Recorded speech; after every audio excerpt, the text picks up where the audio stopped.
grandes actos de amor empiezan amándose y respetándose uno mismo. Hoy vamos a hablar de uno de los temas que más nos alborota a todos. Vamos a hablar sobre sexo, mitos y tabús de los métodos anticonceptivos y de la salud sexual. Podemos empezar con un primer mito, por ejemplo, que el uso del condón y la responsabilidad de cómo colocarlo es exclusivamente un acto masculino. Para esto y hablar mucho más, tenemos una gran invitada que por fin se nos ha hecho el honor de tenerla con nosotros, Diana Busso. Estamos en Lo que no se habla. Bienvenidos. Diana, bienvenida al programa. Muchas gracias por invitarme. Estamos hablando hoy de mitos y tabús sobre los métodos anticonceptivos. Entonces, ¿con qué mitos te gustaría empezar a hablar? Vamos a tener dos bloques y lo ideal sería que en este primer bloque hablemos de cuestiones de salud, de la responsabilidad personal de las dos personas o más que quieran participar en un acto sexual, y en el segundo bloque hablaríamos ya en particular de la experiencia, ¿no?, del acto sexual entre dos o más personas, si es que a veces ocupa. Entonces, ¿cuál sería el primer mito con el que te gustaría empezar? El primer mito con lo que se debe empezar, pues yo creo que pues de entrada lo que es ya el concepto, ¿no?, lo que es la sexualidad como tal, es decir, un adolescente que entra a su etapa sexual alrededor de los 15 años, ¿no?, un poquito antes, ahora ya desde los 12, en la pubertad, ¿no?, con en el caso de las mujeres la primera menstruación, y con el caso de los hombres cuando empieza a ver como pues las primeras erecciones nocturnas, y ese tipo como de atracción, de experiencias, ¿no? Entonces, por ejemplo, uno con el que podemos empezar, que he escuchado y que además nos han escrito, si la primera experiencia sexual, es decir, si el primer coito ocurre antes de la primera menstruación, porque hay niñas que están empezando a tener sus relaciones sexuales entre los 9 hasta los 11 años y que creen que por no haber tenido su primera regla no van a quedar embarazadas, ¿es mito? No, de hecho es muy importante a esa edad tener muchas más precauciones, porque tenemos que acordarnos que el ciclo menstrual de una mujer es de 28 días.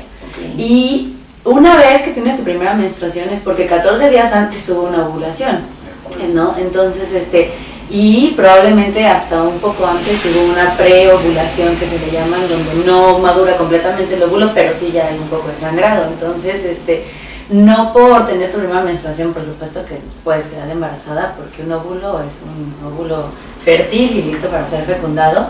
E incluso hay niñas que tienen relaciones sexuales antes de su primera menstruación con esta idea de que no pueden quedar embarazadas, pero al no tener como bien un seguimiento hormonal, no saben que realmente ya están en proceso de llegar a su primera menstruación y quedan embarazadas sin haber tenido su primera menstruación, ¿no? Cierto, y por eso es que se me hace fundamental tener hoy este programa, porque seguramente muchos jóvenes, ¿no?, que se acercan a la sexualidad con falta de información, con mucha curiosidad, con mucho deseo, pero también con mucho miedo, porque ¿a qué adulto nos vamos a acercar que tenga la responsabilidad de avisarnos qué precauciones debemos de tener antes de nuestra primera experiencia? Sí, por supuesto.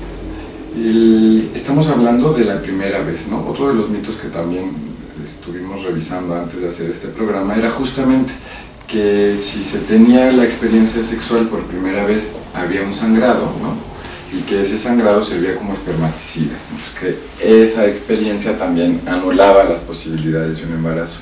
¿También es mito? Es un mito, por supuesto. Ese primer sangrado pues se refieren a la ruptura del himen, ¿no?, que además ni siquiera tiene que ocurrir en la primera relación sexual. A veces hay mujeres que les dura, o sea, tienen la membrana mucho más gruesa, y hasta la quinta o sexta relación sexual es que hay la ruptura del himen, ¿no? Entonces, sí, también es un mito, porque una membrana son como cadenitas, ¿no? No es completamente cerrado, no es una cosa sólida.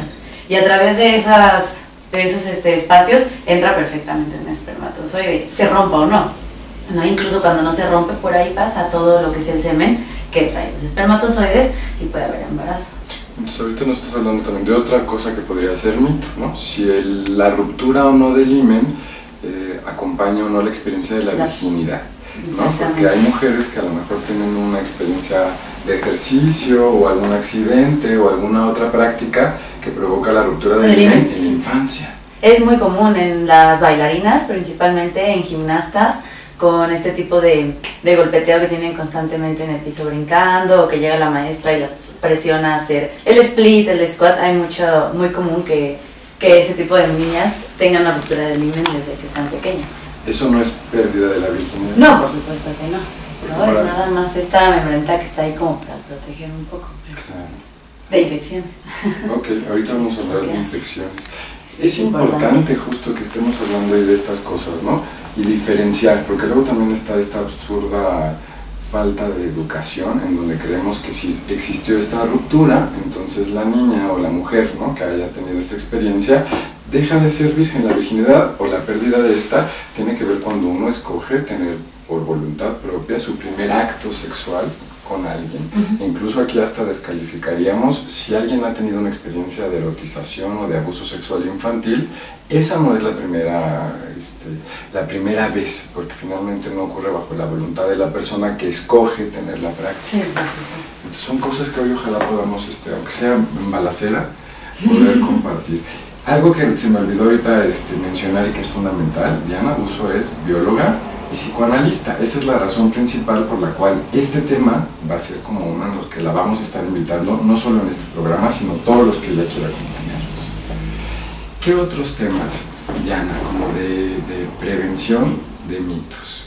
¿Qué pasa, por ejemplo, con las infecciones vaginales, ahora que lo estabas mencionando?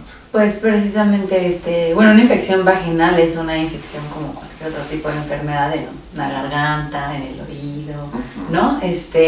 Y muchos mitos va alrededor de que las infecciones vaginales solamente se pueden contraer por el acto sexual.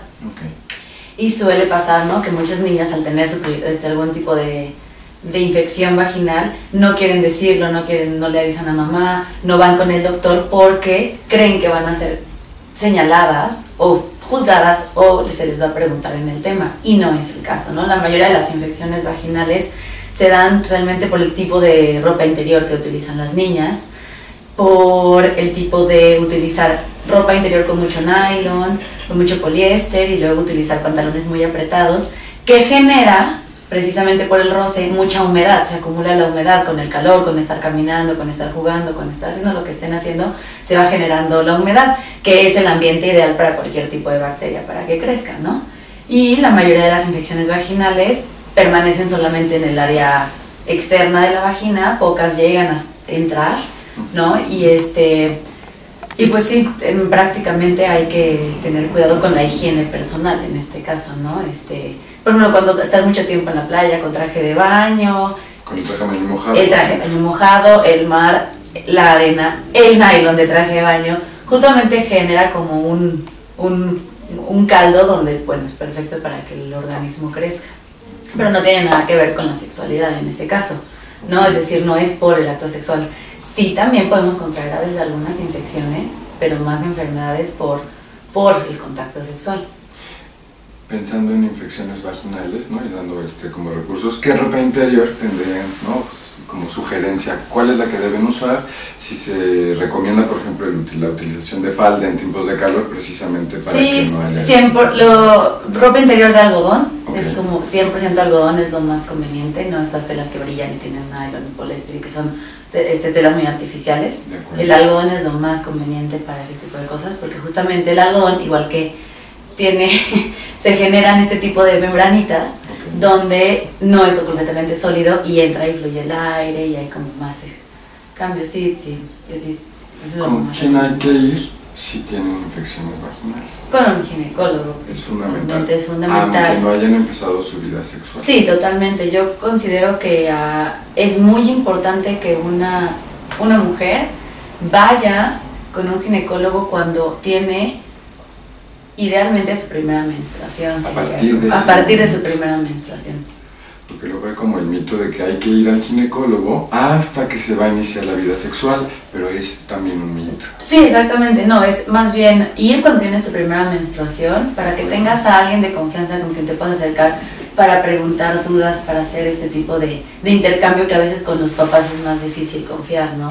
Entonces vas y, como no has tenido relaciones sexuales, no va a haber exploración, el ginecólogo no te va a explorar, pero vas a abrir un expediente con él y va a empezar un seguimiento de una vez al año tienes que venir, cómo va, y él te va a explicar, ¿no? En cuanto tengas irregularidad en tu periodo tienes que venir, tenemos que ver qué está pasando, si hay amenorrea, si hay sangrado cuando no debería de haber sangrado, Pero normalmente te enseñan cómo llevar el conteo de tu menstruación, saber más o menos qué es normal y cuándo ya no es normal para que te estés fijando, a explorarte, porque es en el momento que ya tienen un poco de gusto ver, pero va a seguir creciendo, entonces cómo explorarse.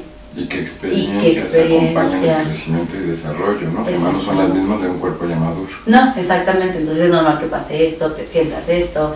Esta bolita, esa es normal, esta bolita ya no es normal. Entonces tienes como toda esa previa clase con tu ginecólogo y es con quien después te debes de acercar si piensas empezar a tener una vida sexual activa, preguntarle por anticonceptivos y en ese periodo, aunque no hayas tenido vida sexual activa, cualquier tipo de infección, ardor, comezón que tengan, pues ir, ¿no?, directamente con su doctor de confianza y por eso es importante que como mamás también los llevemos a que conozcan a alguien con quien se sientan cómodos y dejarlos ahí, ¿no? También. Como papás se vale buscar ayuda como la que tú ofreces, ¿no? Sí. Con talleres, con escuela para padres, ¿no?, personalizada, o en charlas y en conferencias, porque todos necesitamos educación. Exactamente. Sí, a veces son temas que por los mitos y los tabús que rondan en nuestra sociedad, es difícil, ¿no?, para los papás hablarlo también, es decir, como desde chiquitos, ¿no? ¿Cómo se hacen los bebés? Mamá, ¿qué significa? ¿De dónde lo oíste? Entonces es muy importante que si no saben cómo busquen las herramientas con otras personas que les podemos dar consejos o formas o diferentes modos donde podemos tener esta comunicación más segura con nuestros hijos y la confianza para que más adelante sí puedan acercarse con nosotros cuando sea necesario. Estabas hablando ahorita, por ejemplo, de cuestiones del ciclo, ¿no?, menstrual. Existe también el mito de que con la regla del ritmo, ¿no?, se puede anticipar cuáles son los días fértiles y cuáles no, cuando también pues tendremos que ver, ¿es mito? Si realmente ese es un método eficaz. No, no es un método eficaz. Tendrías que ser una persona 100% regular y de reloj y perfecta, que nadie lo es, exacto, ¿no?, para tener precisión en ese sentido. Tienes que, realmente el método del ritmo es de los menos recomendados, ¿no?, porque nunca sabemos, hay tantas, y más ahorita en esta cultura, hay tantas cosas que nos desestabilizan, la falta de sueño, el exceso de sueño, el estrés de la escuela, el programa de miedo, aunque no parezca, ¿no?, todos estos estímulos alteran nuestro hipotálamo y modifica constantemente cómo está mandando las hormonas. Entonces, aunque en teoría en un ciclo idóneo 28 días, a la mitad en el 14, es el día que ocurre la ovulación, esa ovulación puede ocurrir 5 días hasta 7 días antes y 7 después de nuestro día del medio, que sería el día 14.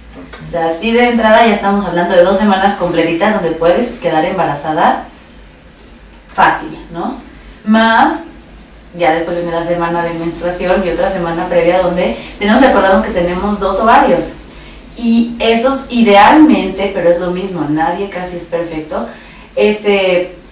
un ovario hace la ovulación, tienes una menstruación, mientras tanto el otro ovario prepara un óvulo, sale el otro óvulo, tienes la menstruación y en teoría se van alternando, pero eso no pasa.